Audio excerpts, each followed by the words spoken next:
Amados irmãos, vamos ouvir nesse instante a pregação da palavra do Senhor. Nós estamos em nossa série de exposições na carta do apóstolo Paulo a Tito. E chegamos hoje ao capítulo 1, versículo 7. Tito, capítulo 1. E nós vamos inicialmente ler o capítulo 1, versículos de 1 a 9.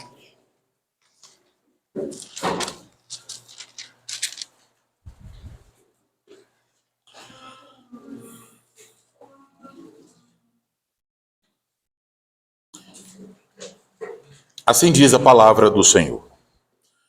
Paulo, servo de Deus e apóstolo de Jesus Cristo, para promover a fé que é dos eleitos de Deus e o pleno conhecimento da verdade segundo a piedade, na esperança da vida eterna, que o Deus que não pode mentir prometeu antes dos tempos eternos, e em tempos devidos manifestou a sua palavra, mediante a pregação que me foi confiada por mandato de Deus, nosso Salvador. A Tito, verdadeiro filho, segundo a fé comum, graça e paz da parte de Deus Pai e de Cristo Jesus, nosso Salvador. Por esta causa te deixei em Creta, para que pusesses em ordem as coisas restantes, bem como em cada cidade, constituísses presbíteros conforme te prescrevi. Alguém que seja irrepreensível, marido de uma só mulher, que tenha filhos crentes que não são acusados de dissolução, nem são insubordinados. Porque é indispensável que o bispo seja irrepreensível como despenseiro de Deus, não arrogante, não irascível, não dado ao vinho, nem violento, nem cobiçoso de torpe ganância. Antes, hospitaleiro, amigo do bem, sóbrio, justo, piedoso, que tenha domínio de si, apegado à palavra fiel, que é segundo a sã doutrina, de modo que tenha poder tanto para exortar pelo reto ensino, como para convencer os que o contradizem. Agora vamos voltar ao versículo 7, que é especificamente o texto da pregação desta manhã. Porque é indispensável que o bispo seja irrepreensível como despenseiro de Deus, não arrogante, não irascível, não dado ao vinho, nem violento, nem cobiçoso de torpe ganância. Nós vamos orar mais uma vez e pedir a bênção do Senhor para este momento. Oremos. Ó Senhor, Deus nosso Pai, vamos ouvir agora a exposição da Tua palavra.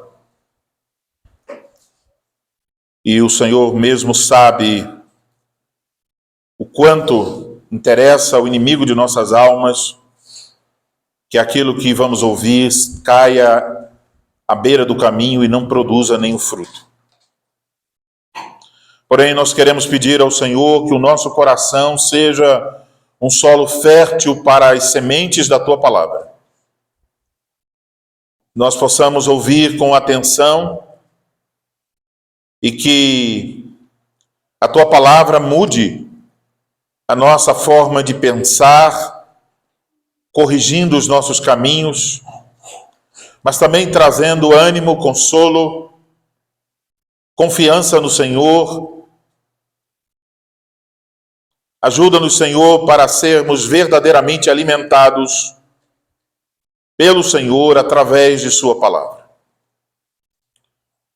Abençoa aquele que há de falar, para que o faça com fidelidade, não chamando atenção para si mesmo, mas para Cristo, e que ele fale com clareza, fale com firmeza, fale com toda a intrepidez no Espírito Santo. Porque o Teu Espírito Santo use então a pregação para promover no meio da igreja, na vida dos membros da igreja, aqueles frutos que são por Jesus Cristo, para a glória do Teu nome. Amém. Amém. Amada congregação do Senhor Jesus Cristo, nos últimos domingos nós temos dado atenção aos versículos iniciais desta epístola de Paulo a Tito. E nós já sabemos, Tito estava em Creta, o objetivo de estar naquela ilha era para concluir o trabalho de plantação das igrejas ali. E nesse trabalho de conclusão, de colocar as coisas em ordem, uma das primeiras instruções do apóstolo Paulo a Tito era que ele constituísse presbíteros em cada cidade. A partir daí, nos últimos domingos, ouvimos que isso é um indicativo de que a igreja precisa não só de pregação fiel, tal como ensinado nos primeiros 4 versículos, mas que também a igreja precisa de pastoreio fiel. Precisa de supervisão pastoral. Essa supervisão, diz o texto, deve acontecer pelo trabalho dos presbíteros.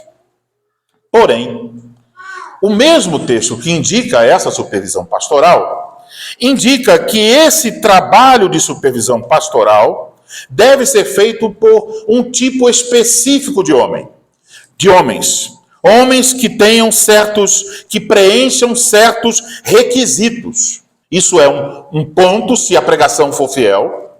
Não adianta ter uma quantidade de presbíteros, a não ser que esses presbíteros também sejam fiéis. Então não se trata de uma coisa de aparência, mas de realidade na vida da igreja. Se houver aparência, não tem fruto. Se houver 10 presbíteros desqualificados, isso não faz bem à igreja, mas só mal. Agora, essas qualificações registradas aqui são resumidas com a palavra irrepreensível do versículo 6. Isso quer dizer homens que não deixam coisas pendentes. Eles resolvem, eles pedem perdão, eles se arrependem, eles buscam reconciliação. Quando pensamos, então, nesse tipo de homem, qual é o primeiro indicativo dessa maturidade? Ouvimos isso no último domingo. A primeira coisa a ser observada não é o quanto esse homem é eloquente nos estudos, o quantos livros de teologia ele leu. O primeiro lugar que a igreja deve olhar é para a casa desse homem. Se ele não for um bom pastor para sua esposa e para seus filhos, ele não serve para ser um pastor na igreja do Senhor Jesus Cristo. Então ele tem que mostrar que é irrepreensível, versículo 6, ouvimos a pregação no último domingo, no seu casamento e também no governo do seu lar, no cuidado dos seus filhos. Então, as qualificações começam no lar, mas as qualificações não se restringem ao lar. E é isso que nos leva ao versículo 7. Aqui, a partir do versículo 7, nós temos uma lista de coisas, um conjunto de termos que nos mostram que qualificações são requeridas de um homem que possa servir como presbítero, um homem maduro. Veja o que diz o versículo 7. Porque é indispensável. Não retirem essa palavra daí. Indispensável que o bispo seja irrepreensível como despenseiro de Deus.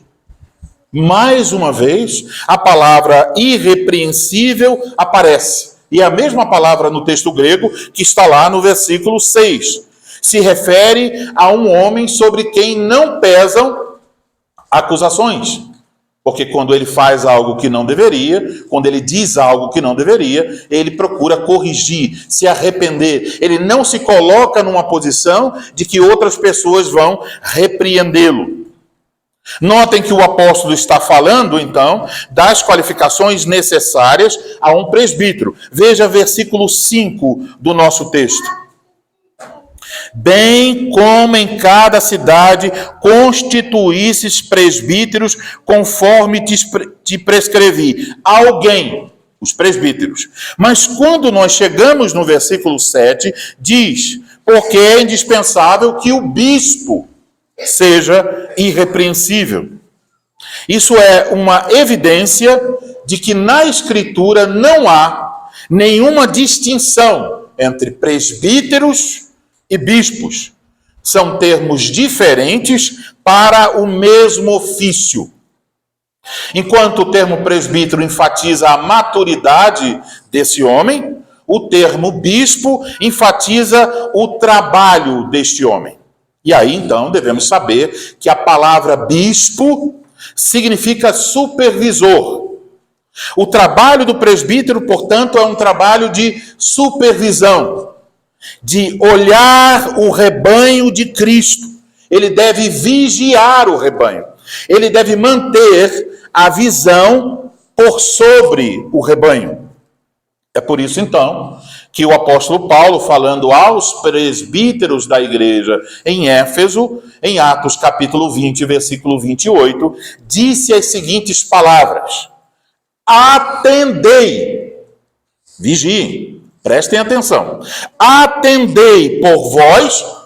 Então, a supervisão pastoral do presbítero começa na sua própria vida e na vida de sua família. Atendei por vós. E em segundo lugar, atendei por vós e por todo o rebanho sobre o qual o Espírito Santo vos constituiu bispos. Porque tem a relação com supervisão. Vos constituiu bispos para pastoreardes a igreja de Deus, a qual ele comprou com seu próprio sangue. Então, observe, Paulo está falando a quem? Aos presbíteros. Ele os chama de bispos, supervisores, e ele diz que o trabalho deles é o trabalho de pastorear o rebanho, atendendo por eles, vigiando por eles e pela congregação. Aqui, então, temos esses três termos: presbítero, bispo e pastor. Esses três termos diferentes descrevem o mesmo ofício. Então não tem assim, o pastor, o presbítero, um grau acima o pastor e outro grau acima o bispo. Isso é uma invenção romanista adotada por muitas igrejas, mas que não tem nada a ver com a palavra de Deus. Então o modelo bíblico é que a igreja fica sob supervisão destes homens que têm três nomes diferentes: pastores, presbíteros e bispos. É uma coisa só. O trabalho deles, dos presbíteros, é supervisionar, é o trabalho do bispo. E o coração com que eles fazem isso é o coração pastoral, porque eles não são policiais, eles são pastores. Então não é uma supervisão de tomar conta da vida dos outros para aplicar multas. É supervisão para ajudá-los a seguir a Cristo. Então, notem também em nosso texto que sempre o ensino sobre esse assunto está no plural. Presbíteros, pastores, bispos. Então, para ficar claro para os irmãos, o ministro da palavra é um presbítero com os demais presbíteros da igreja. É um bispo com os demais bispos da igreja. É um pastor com os demais pastores da igreja. E entender isso faz uma diferença enorme. Primeiro, não existe uma hierarquia na igreja. Não tem alguém mais importante do que outros. O ofício dos presbíteros, junto com o ministro da palavra, é o mesmo ofício, mesma autoridade, tudo igual. Apenas um está dedicado exclusivamente ao ensino, então o tempo dele é para isso, mas no que tange ao governo da igreja, à autoridade e ao pastoreio, eles são iguais. Essa supervisão deve ser realizada então pelos presbíteros. Ela está ligada à administração espiritual da igreja. Vejam o que o apóstolo diz: que o bispo é um despenseiro de Deus. A palavra despenseiro refere-se ao administrador de uma casa. Que casa estamos falando? Da igreja de Deus. 1 Timóteo 3 indica isso. Se ele não pode ser bom despenseiro na sua casa, que é menor, não poderá ser despenseiro na casa de Deus, que é maior. Então, Paulo está dizendo: os bispos são os mordomos encarregados de administrar a igreja de Cristo. Eles servem a Deus na administração espiritual do rebanho de Cristo. o artigo 16 do Regimento das Igrejas Reformadas do Brasil resume esses deveres dos presbíteros, inclua o ministro da palavra nisso também, ao dizer: os deveres dos presbíteros são supervisionar a Igreja de Cristo, junto com os ministros da palavra, para que cada membro se comporte em doutrina e vida conforme o Evangelho. Aí prossegue, diz que também é trabalho dos presbíteros cuidar da pregação da palavra. Então eles supervisionam se a pregação está sendo fiel ou não. Cuidar dos cultos, da administração dos sacramentos, do ensino, do evangelismo.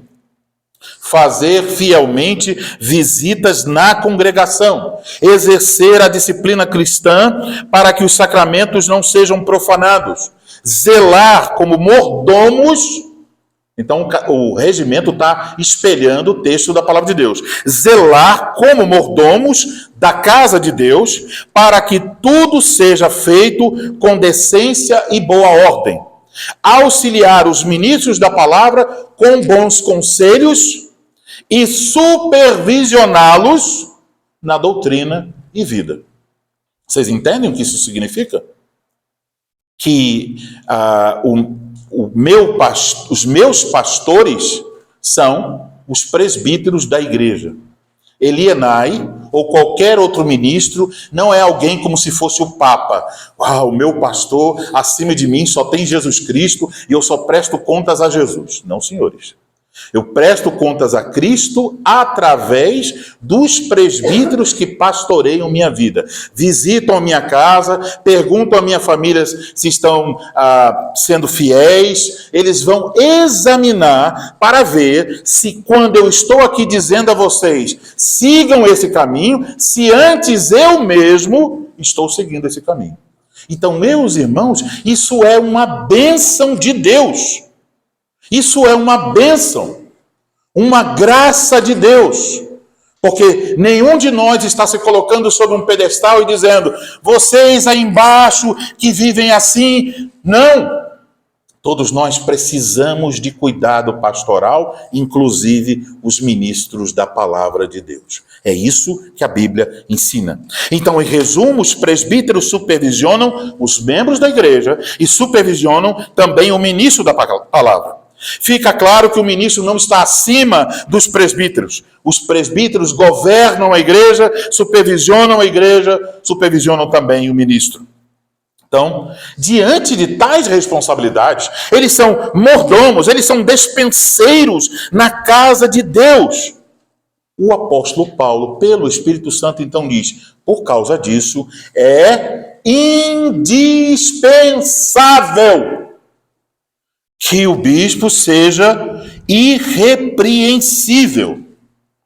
Então entendam, quando a igreja é descuidada na escolha dos seus oficiais e aceita no seu meio como oficiais da igreja homens que não são irrepreensíveis, a igreja está fazendo mal a si mesma. Homens desqualificados como presbíteros da igreja não serão bons despenseiros. A igreja vira uma bagunça, cada qual fazendo o que quer, cada qual crendo no que quer, cada qual tomando as decisões morais e tudo mais, vendo: eu vi um coach que falou lá no YouTube e eu aprendo com ele. Eu vi um bom livro, porque eu não posso seguir o exemplo dos meus presbíteros ou dos meus pastores, porque é um mau exemplo. Começamos a fazer um tipo de igreja que não está na palavra de Deus. Agora, isso não significa que quando falamos da escolha de presbíteros, estamos dizendo: vamos procurar os homens perfeitos entre nós. Não é isso. Porque se fosse assim, ninguém poderia ser pastor, presbítero e coisa alguma. Mas estamos procurando alguém que seja humilde o suficiente para reconhecer seus pecados e deixar-se corrigir. É isso que estamos falando. Alguém que adequa a sua vida à palavra de Deus. Alguém que não fica numa posição, você fala assim, ó, hoje ele é passível de censura. Daqui a um ano, diremos, ele é mais passível ainda de censura. Então significa que ele não é irrepreensível. Ele não está deixando seus pecados, não está corrigindo sua vida pela palavra de Deus, então ele não era para estar exercendo este ofício.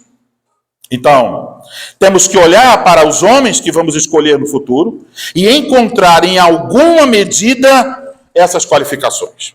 Mas isso não quer dizer que os demais homens da igreja, ou até mesmo poderíamos dizer que as mulheres estão livres deste assunto. Não, meus irmãos. Todos os membros da igreja devem ser igualmente irrepreensíveis. Ouçam com atenção. Colossenses capítulo 1, versículo 22. Falando sobre a obra de Cristo a nosso favor, o apóstolo Paulo nos diz: agora, porém, vos reconciliou no corpo da sua carne, mediante a sua morte. Então, Cristo morreu por nós, nos reconciliou com Deus. Para quê? Para apresentar-vos perante Ele santos, inculpáveis, e a última palavra, irrepreensíveis. Toda a igreja de Cristo Jesus. Portanto, irmãos, vivamos de forma irrepreensível. Pense o seguinte, o quão triste é quando um vizinho, um parente, um colega do trabalho, ou até mesmo uma pessoa de outra igreja, que não está ouvindo pregação fiel do Evangelho, tem que repreender algum de nós, porque estamos no caminho errado. Estamos sendo orgulhosos, estamos desobedecendo a Deus, estamos fazendo algo contrário à palavra de Deus. Estamos fazendo algo contrário à pregação. Se queremos uma igreja madura, uma igreja fiel, que dá bom testemunho da graça de Deus nessa cidade, é necessário que cada membro busque ser, em Cristo, irrepreensível. Então pense assim, há algum motivo na sua vida que torna hoje você passível de repreensão? Se existe, trate isso, resolva isso. Pense nisso como uma ponta solta de um fio. Corte, elimine, para que ninguém mais diga, esse aí é assim, assim, assim, essa aí é membro lá da igreja, mas olha a vida dela. Corte essas pontas. Arrependa-se e busque a graça de Cristo para deixar essas coisas resolvidas. Faça isso, porque quando nós deixamos nossa vida como uma vida digna de repreensão, isso prejudica não somente a você, e se você for homem, prejudica não somente sua família, mas prejudica a comunhão dos santos. Quando você disser, eu sou da igreja reformada, lá nós temos pregação, é assim, você começa a fazer vários elogios à igreja. Aí a pessoa olha para a sua vida e diz, a igreja pode ser até boa, mas você está sendo um antitestemunho do evangelho para aquela pessoa. Além do mais, não só os presbíteros são supervisores, mas em certo sentido, toda a congregação também é supervisora, porque toda a congregação tem a responsabilidade de cuidar uns dos outros. A palavra de Deus em Hebreus, capítulo 12, versículos 14 e 15, diz o seguinte: segui a paz com todos e a santificação, sem a qual ninguém verá o Senhor. Agora vejam essa expressão aqui. Atentando diligentemente. Quando vocês encontram essa palavra aqui, atentando, no grego é a mesma palavra ligada a bispos. Tem a ver com supervisão. Poderíamos traduzir supervisionando, então que é o verbo e bispo é o substantivo. Então, supervisionando quem? A igreja toda. Supervisionando diligentemente, porque ninguém seja faltoso, veja isso, separando-se da graça de Deus. Então, quando alguém deixa a comunhão dos santos, Ah, eu vou assistir em casa o pastor fulano de tal, ele é um excelente pregador, fico lá na frente da minha TV, do meu YouTube, e tá bom. Eu espero que um dia esse pregador pregue Hebreus 12 para você. E mostre a você que quando você se ausenta da comunhão dos santos, você se afasta da graça de Cristo. Porque é um dos meios de Cristo exercer graça para conosco. Então, atentando diligentemente, porque ninguém seja faltoso, separando-se da graça de Deus, nem haja alguma raiz de amargura que brotando vos perturbe e por meio dela muitos sejam contaminados. Qual é o modo de evitar que a igreja esteja cheia de pessoas com a macaxeira no coração? Uma raiz lá, bem profunda. Eu não falo com fulano, não falo com ciclano, não falo com outro. Qual é o meio? Nós vamos supervisionar uns aos outros. Quando a raiz surge, tesoura da palavra de Deus nessa raiz, para que ela não se aprofunde. Então, esse verbo atentando significa supervisionar, significa vigiar, significa cuidar. Aqui em Hebreus isso é colocado como responsabilidade não dos presbíteros, mas de toda a congregação. Portanto, meus amados irmãos, juntem essas duas coisas. Nós somos chamados a sermos irrepreensíveis, mas quando alguém é faltoso, quando alguém se separa da graça de Deus, quando surge uma raiz de amargura, todos nós devemos estar o quê? Atentos, supervisão. Todos devemos vigiar e cuidar dessa pessoa que está com esse problema. Se isso acontecer, então, nós vamos ver os frutos que Cristo vai produzir no meio da congregação. Então, bem, entendam bem. Quando você diz assim, eu quero ser membro desta congregação, você não está falando isso apenas para dizer, eu quero que alguém supervisione minha vida, eu quero que alguém cuide de mim. Quando você se torna membro de uma igreja, é para você ser cuidado, mas também para você cuidar dos seus irmãos. Agora, que nós já voltamos a nossa atenção a esse início do versículo 7, precisamos olhar as outras 5 coisas do nosso texto que indicam como o despenseiro deve ser irrepreensível.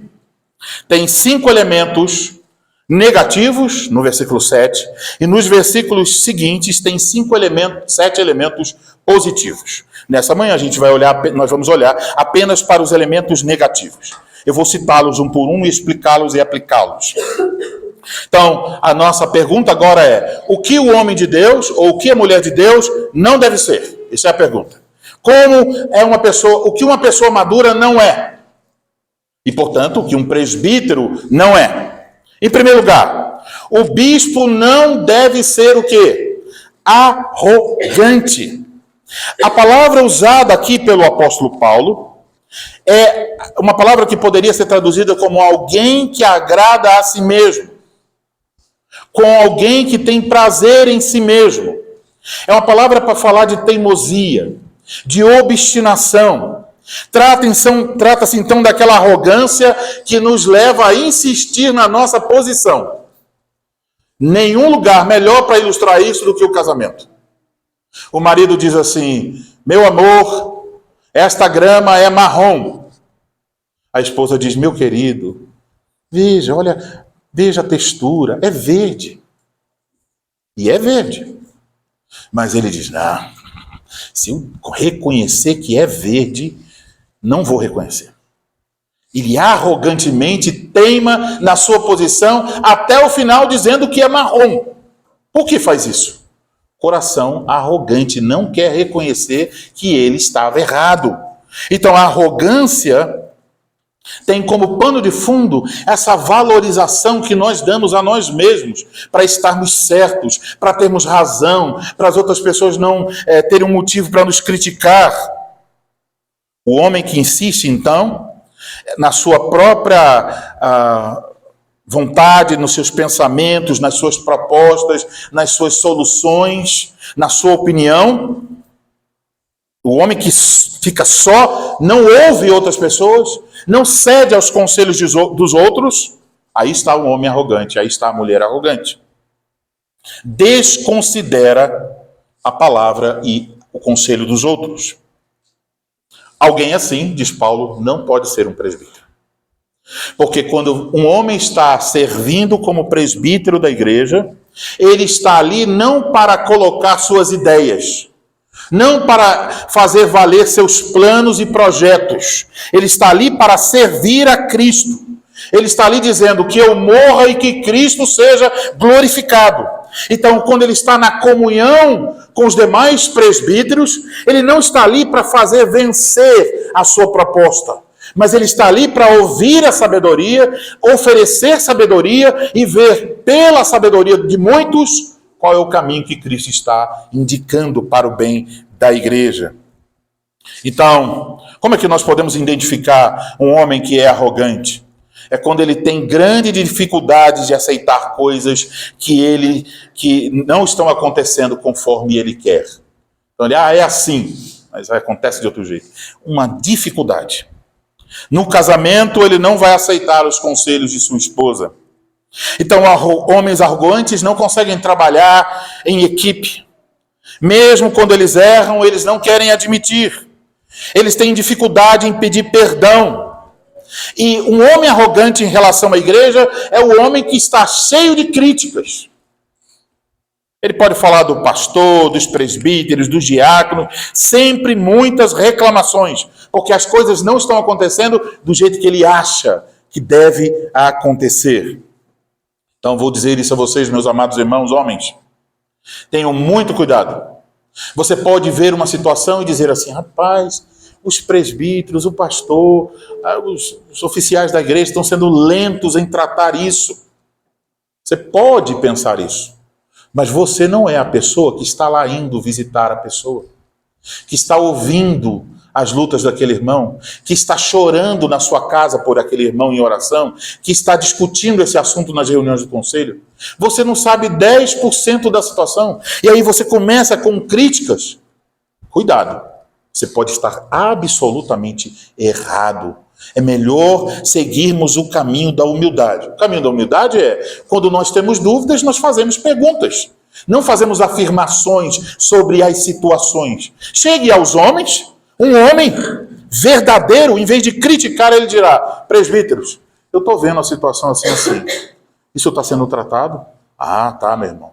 E até onde eu posso saber sobre esse tratamento? Até aqui. Realmente estão trabalhando. Amém. Glória a Deus, tem presbíteros fiéis. Mas na mesma situação, se ele não pergunta, ele pode estar lá. João, você já viu que os presbíteros não estão fazendo nada? Antônio, você já viu que não estão fazendo nada?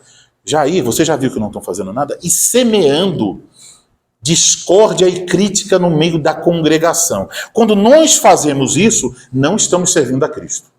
Cuidado com a quem você está ajudando a plantar sementes no meio da congregação. Então, amados irmãos, de que tipo de homem nós precisamos? Homens humildes, que coloquem a verdade, a justiça, a glória de Deus, o bem da congregação, acima dos seus próprios interesses. Isso também é um indicativo do tipo de pastoreio que vocês devem esperar e vocês devem desejar. Pastores que imitam a Cristo. Pastores que estão interessados e querendo fazer não prevalecer suas próprias ideias, mas que querem submeter seus pensamentos, seu trabalho e tudo que fazem à palavra de Deus. Se nós quiséssemos, nós poderíamos nos tornar rapidamente uma grande igreja. Existem métodos para isso. Mas isso faríamos se eu fosse um empresário e vocês fossem uma mercadoria. Mas nenhuma dessas duas coisas é verdadeira. Vocês são ovelhas e eu sou um servo. Então não estamos aqui para fazer a vontade de Elianai, ou a vontade de algum missionário, ou de qualquer outro. Estamos aqui porque queremos servir a Cristo. Então a primeira qualificação é esta: não arrogante. Segunda, o bispo não deve ser irascível. É alguém propenso à raiva. Alguém que se irrita com facilidade. Um homem que explode, isso tem uma relação com a arrogância. Então, por sua arrogância, ele acaba demonstrando por palavras, gestos e até pelo seu semblante que ele está irritado. Imagine um homem assim, tendo que lidar com situações pastorais difíceis. Às vezes, alguém, quando é chamado a atenção pelo seu pecado, o membro da igreja fica extremamente irritado. Mas eu sei que ele pode ficar assim, porque se ele já está pecando, é natural que outros pecados apareçam. Mas os pastores não devem seguir esse caminho.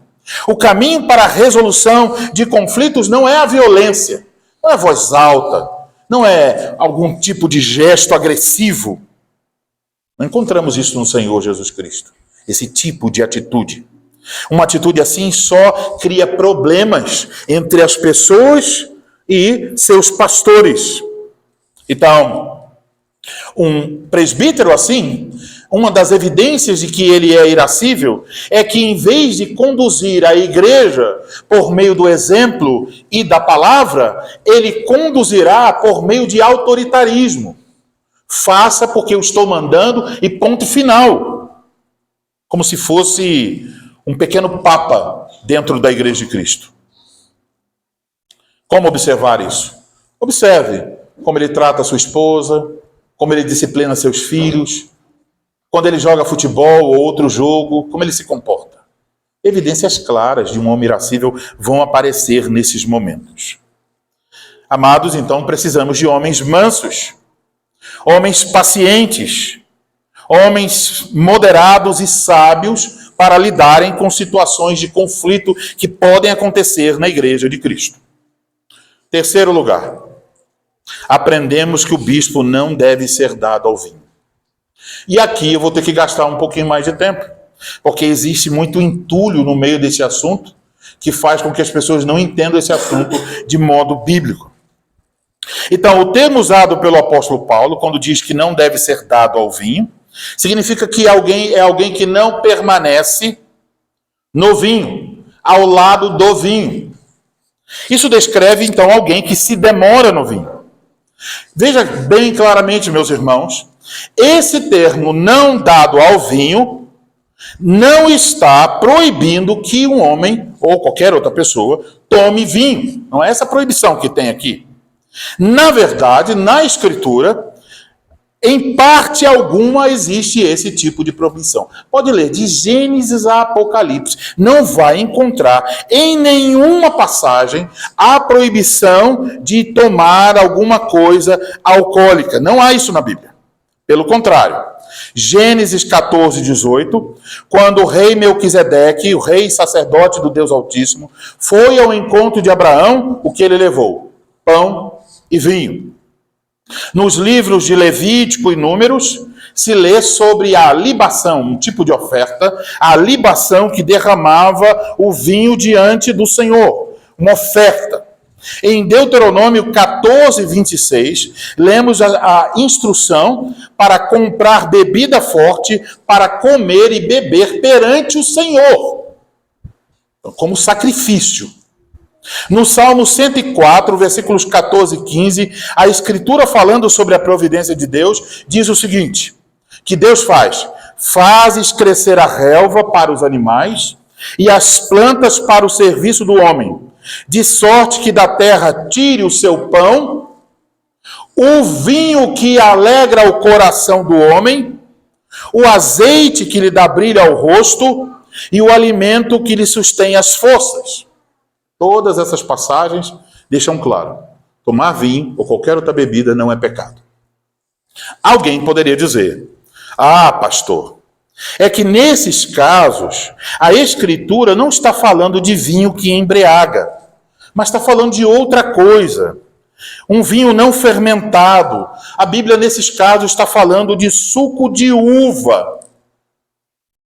Mas a mesma palavra usada em todas essas passagens é usada para dizer que Noé tomou vinho e ficou embriagado. Então esse suco de uva é muito forte, que até causa embriaguez.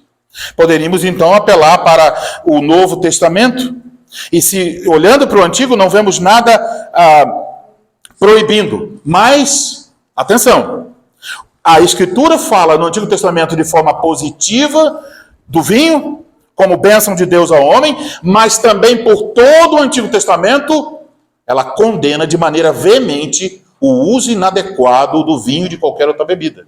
Condena a embriaguez como um pecado contra o Senhor. A embriaguez não é brincadeira. A embriaguez é um pecado que Deus abomina como os outros. Agora, se vamos ao Novo Testamento, lemos que Jesus transformou num casamento água em vinho. E lemos que Cristo usou vinho na celebração da ceia. E mais uma vez alguém diria, pastor, o vinho que Jesus fez lá na festa do casamento e o vinho que Paulo fala na ceia não são vinhos de verdade, são suco de uva, não tem fermentação. Mas a mesma palavra grega é usada em Efésios 5,18. E não vos embriagueis com vinho, no qual há dissolução, mas enchei-vos do Espírito. É o mesmo vinho. Então esse vinho embriaga. Além disso, lemos uma coisa que poucas pessoas gostam de notar, que lá na igreja em Corinto, no mesmo vinho da ceia, eles estavam fazendo uma festa antes da ceia, chamada Festa do Amor. E nessa celebração, antes da ceia, uma das coisas que estava acontecendo, eles estavam ficando embriagados. E Paulo diz, vocês estão se reunindo para embriaguez e depois vão celebrar a ceia. Isso está errado. Ora, se o vinho era suco de uva, como é que eles poderiam ficar embriagados? Era vinho de verdade. Portanto, a Escritura apresenta o vinho, a bebida forte, de maneira geral, como uma dádiva de Deus para alegrar o coração do homem. Mas atenção, isso não quer dizer que nós todos tenham que beber. Não é uma ordenança para ninguém fazer isso. Eu ouvi a pregação hoje e agora segunda-feira eu vou no supermercado porque o pastor disse que eu tenho que ter. Não estou dizendo isso. Isso faz parte da liberdade cristã. E podemos dizer, aquele que não bebe, não beba para quem? Para o Senhor, para glorificar a Deus. E aquele que bebe, beba para quem? Para glorificar ao Senhor. Então, não devemos forçar a consciência de ninguém e nem fazer algo contrário àquilo que nós achamos melhor não fazer, porque então, se fizermos assim, se você acha que beber vinho é pecado e bebe, você peca, porque você está mostrando disposição de desobedecer a Deus em algo que você pensa que é pecado. Este assunto faz parte, então, da liberdade cristã, e por isso devemos lembrar as palavras de Paulo. Portanto, quer comais, quer bebais, quer façais qualquer outra coisa, fazei tudo para a glória de Deus. Se você não pode fazer para a glória de Deus, não faça sob hipótese alguma. Mas entendendo isso, Paulo diz, se por acaso um homem na congregação bebe, ele não pode ser o tipo de homem que gasta muito tempo nisso, que fica ao lado do vinho. A ideia aqui pode ser entendida quando olhamos para os efeitos. O pano de fundo da instrução de Paulo é o efeito da embriaguez. Quais os efeitos da embriaguez? A pessoa começa a estar disposta a ficar irascível, arrogante, mostrar certas coisas. É como certas amarras são cortadas e a pessoa começa a mostrar a perversidade do seu coração. Não tem discernimento. Esses efeitos são incompatíveis com a nossa posição em Cristo. Então, um cristão não deve ser visto assim, embriagado. E mais ainda, são incompatíveis com um homem cuidando do pastoreio das ovelhas de Cristo. Como é que um homem vai chegar numa visita pastoral bêbado? Um homem que assim não serve para ser um presbítero. Podemos entender isso quando olhamos para 1 Timóteo 3,8, quando fala dos diáconos, diz que eles não devem ser inclinados a muito vinho. Esse verbo inclinados significa alguém que se ocupa com o vinho. A ideia é de que a bebida tem um lugar na vida desse homem de importância que não deveria ter. Ela está tendo muita relevância para ele. Então não estamos falando aqui só de embriaguez. Não é só embriaguez. É o lugar que a bebida ocupa na vida de um homem. Se esse lugar for excessivo, ele não serve para ser um presbítero. E como é que nós vamos perceber isso? Uma das evidências é que este homem está sempre preocupado com este assunto. Durante a semana, vários dias, ele está pensando e gastando o seu dinheiro com isso. É uma coisa que ele faz em alguns momentos, mas é o foco, como se fosse a sua grande alegria e consolo. Se a bebida ocupa o lugar errado, não deve servir como presbítero na igreja de Cristo. Então, meus irmãos, a Escritura não proíbe a bebida, mas proíbe a embriaguez e proíbe que um homem onde a bebida ocupa um lugar indevido seja um homem que vai servir como presbítero na igreja. O homem precisa ter domínio de si mesmo e deve fazer tudo para a glória de Deus. Então, qual é o limite da nossa liberdade? É o nosso amor aos irmãos. É o nosso desejo de glorificar a Cristo. É aí que a nossa liberdade deve parar imediatamente. Agora,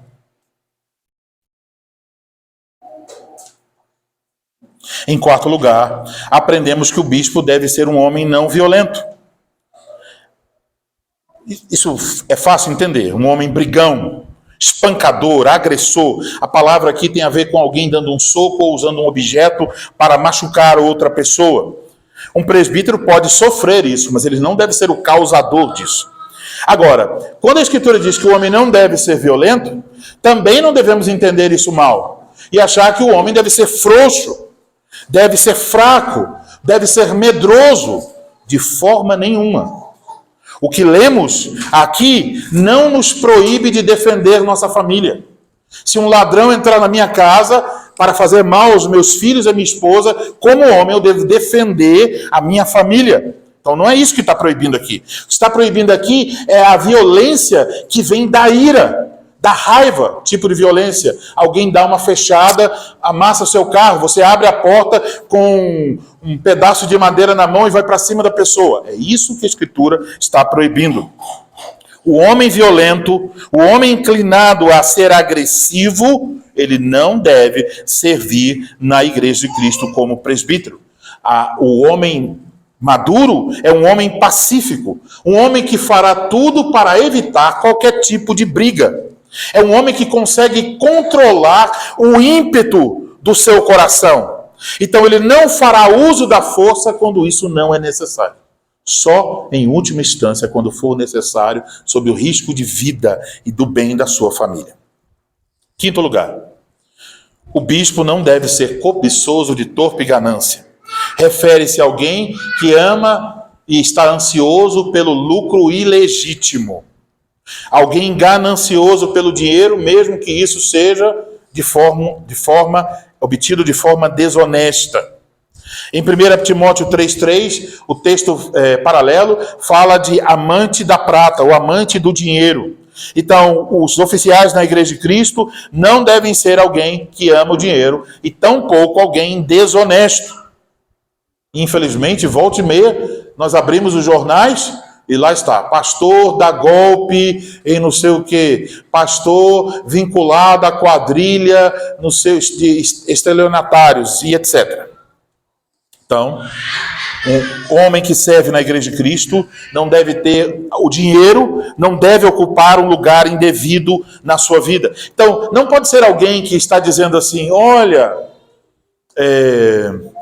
vou te vender esse carro, mas esse carro não tem nenhum defeito, o motor já está quase batendo. Ele sabe, mas ele engana para levar vantagem. Esse tipo de homem que usa de mentira, de engano, de falsidade para levar vantagem financeira, não serve para servir como presbítero da igreja. Então, de que homens precisamos? De homens que trabalhem honestamente para sustentar sua família e que não amem o dinheiro, não sejam escravos do dinheiro.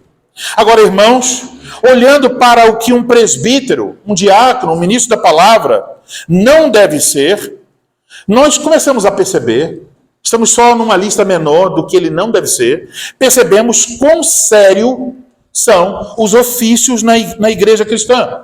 Mas também observamos que a própria vida da igreja é um assunto sério, pois todos nós, E aí vocês devem entender, todos, homens e mulheres, todos nós somos chamados a não sermos arrogantes, a não sermos irascíveis, a não sermos dados ao vinho, a não sermos violentos e a não sermos cobiçosos de torpe ganância.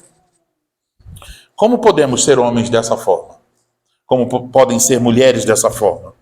A resposta sempre será olhando para Cristo. Ouçam o que o Espírito Santo diz em 1 Pedro 2, 24 e 25. Falando de Jesus, diz: carregando ele mesmo em seu corpo, sobre o madeiro, os nossos pecados, para que nós, mortos para os pecados, vivamos para a justiça. Por suas chagas fostes sarados, porque estáveis desgarrados como ovelhas. Agora, porém, vos convertestes ao pastor e bispo da vossa alma. Amados irmãos, é de fato um grande desafio ser um homem qualificado conforme o padrão bíblico. Mas a boa notícia é que nós não somos mais ovelhas desgarradas. Nós não estamos mais separados de Cristo. Nós temos um pastor perfeito e excelente que se chama Jesus Cristo. Não estamos perdidos, não estamos sem direção. Cristo se tornou para nós pastor que cuida e supervisor que vigia. Ele cuida de nós, ele supervisiona e ele faz isso de que forma?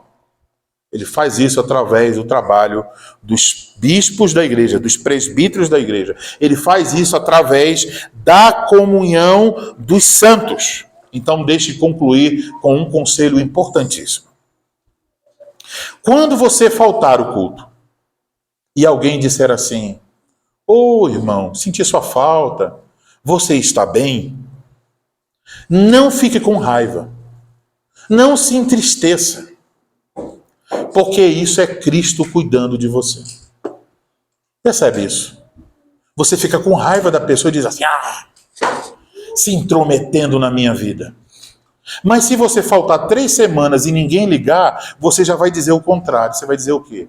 Rapaz, eu estou numa igreja, faltei 3 semanas e ninguém me procurou ainda. Olha que coisa. Como nós somos arrogantes. Se liga uma vez, uma semana, nós achamos ruim. Passou de 3 ou 4, a falha agora já é da igreja.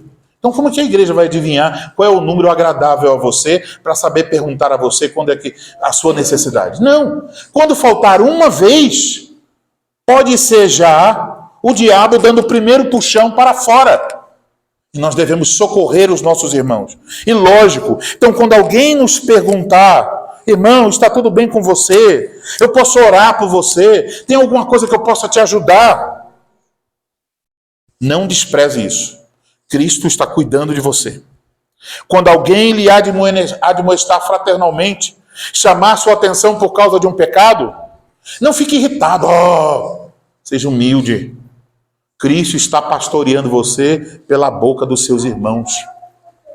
Cristo usa a pregação, Cristo usa a supervisão pastoral e Cristo usa a comunhão dos santos para que todos nós sejamos homens e mulheres mais parecidos com Ele.